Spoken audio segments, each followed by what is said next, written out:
नमस्कार, आप देख रहे हैं चौकस भारत और मैं ब्रजेंद्र। बिहार विधानसभा बजट सत्र का आज तीसरा दिन भी काफी हंगामेदार जो कहते हैं शुरुआत करना वो देखा गया। हम विजुअल दिखा रहे हैं आपको किस तरह से जो प्रवेश द्वार है विधानसभा का सदन के अंदर जाने के लिए, वहां पर जो विपक्षी हैं वो तख्तों के साथ खड़े नजर आए, नारेबाजी करते नजर आए। कुछ बातें हैं जो हम वर्तमान विधायकों से साझा किए, सवाल किए गए।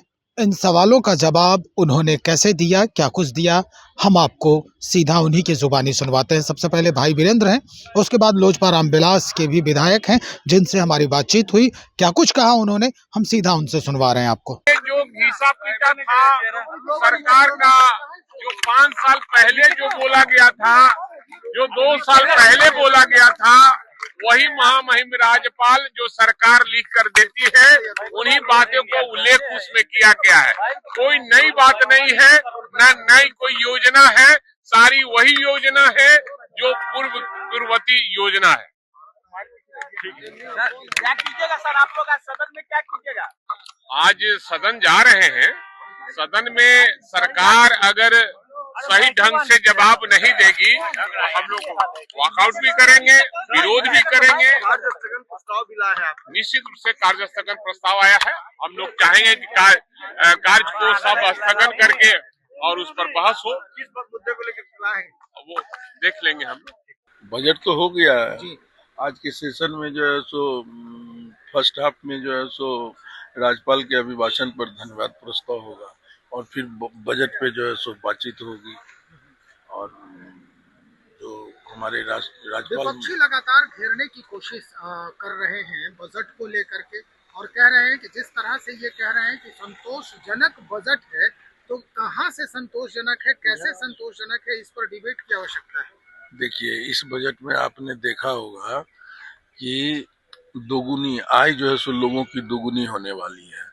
उसके बाद जो है सो कई पहलुओं पर जो है सो इसमें जो है सो बजट जो है सो बहुत ही सुंदर बजट है और बिहार के विकास का ये बजट है। ये बजट जो है, इस बजट में जो है सो बिहार का जो डेवलपमेंट है उसके बारे में कहा गया, कैसे हम जो है सो नए छोटे छोटे लघु उद्योग के बारे में कहा गया है। तो ये बजट जो है सो बहुत अच्छा। पलायन की विस्तृत चर्चा नहीं हुई है इस बजट में कि कैसे इसको रोकेंगे, जबकि चिराग पासवान लगातार MY और पलायन रोकने की बात करते हैं, बिहार फर्स्ट की बात करते हैं। देखिए, मैं आपको बता देता हूं कि जैसे ही नए नए रोजगार डेवलप होंगे, छोटे छोटे रोजगार डेवलप होंगे, तो पलायन जो है सो खुद ब खुद रुक जाएगा। जो व्यक्ति बाहर कमाने के लिए 10,000 15,000 रुपया जाता है, उसको अगर घर में 10-15 हजार रुपया जो है सो मिल जाएगा, तो फिर जो है सो वो क्यों पलायन करेगा।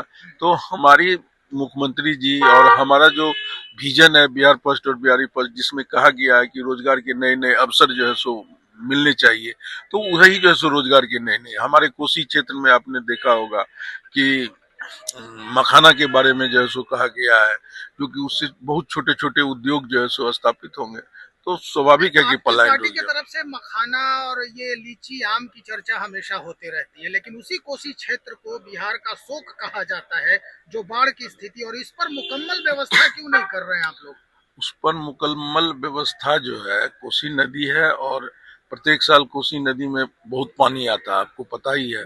तो उसके लिए एक कार्य योजना जो है सो बनाई जा रही है। एक आपने देखा होगा कि उसमें बहुत बजट में जो है बहुत ज्यादा पैसा जो है सो दिया गया है कोसी बांध लिंक, वो कोसी एरिया को, वो जो कुछ कोसी का जो जल जमाव होता है उस सब के लिए, नहर के लिए जो है सो लिंक के लिए पैसा दिया गया।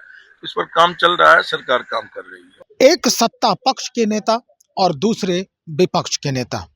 सत्ता पक्ष वाले ने बजट का पुरजोर बखान किया है, और उसके बाद कई जो बातें बजट में रखी गई हैं वर्तमान बजट के दौरान, इन बातों को अमली जामा पहनाने की कोशिश करने की कवायद करेंगे, ऐसा सत्ता पक्ष के विधायक कह रहे हैं। लेकिन विपक्ष पुरानी योजनाओं के ही बारे में लगातार बयान दे रहे हैं। भाई वीरेंद्र ने तो साफ तौर पे कह दिया है कि भाई जो लिख के मिलता है वही बयान होता है, अगर हमारी बात नहीं मानी जाएगी, हम जो आवाज़ बुलंद करेंगे उसे सुना नहीं जाएगा, उस पे अमल नहीं किया जाएगा, तो हम वॉकआउट भी करेंगे, सदन में जोरदार तरीके से अपनी आवाज़ को बुलंद भी करेंगे। और भी विधायक हैं जिनसे हमारी बातचीत हुई है, हम एक एक करके आपको सुनवाएंगे। फिल वक्त आप इन दोनों विधायकों के बयानों को सुनिए और उसके बाद आपके जहन में क्या चल रहा है ये भी बताइए। बने रहिएगा। बहुत शुक्रिया।